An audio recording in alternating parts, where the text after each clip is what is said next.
was commissioned by LEGO to create a fashion illustration with LEGO Florals. Watch to the end to see how the final piece turns out. LEGO sent me 2 boxes of their botanical series, and here's a sketch of how I imagine the final piece would look like. So, when was the last time you played with LEGO? For me, I think it was when I was 9 or 10, and to my surprise, these sets are totally different from what I remember. It's not just bricks anymore. The design and engineering behind the assembly are honestly so smart. It can get a little confusing at first, but once you completed a few pieces, you'll start getting better at it. And just look at these flowers. Each of these individual petals can be opened and closed. The tricky part of this project was to figuring out how to mount watercolor papers onto a sturdy board and how to attach the Lego onto the paper. It's about finding the right glue and keep experimenting. Before I start painting, I play around with the placement to see what looks best. Once I'm happy with the layout, I go ahead and paint the color.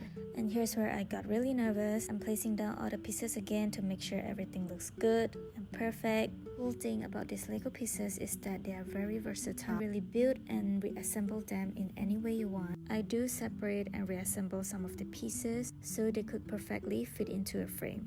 Each Lego pieces was carefully placed and glued down, and to make sure nothing falls off, I let it dry for over 24 hours. And after that, I added some final touches of watercolor to make everything look more rich and lively. And it's done! I'm so happy with how it turns out.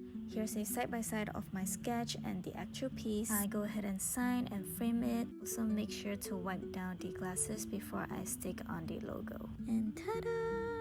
I'm so glad that everything stays in place, and look how pretty it is! This piece was later presented by LEGO to Moda Malaysia at the launch of first LEGO Botanical Glasshouse in Asia. Thank you for staying with me to the end. I'll see you in the next one.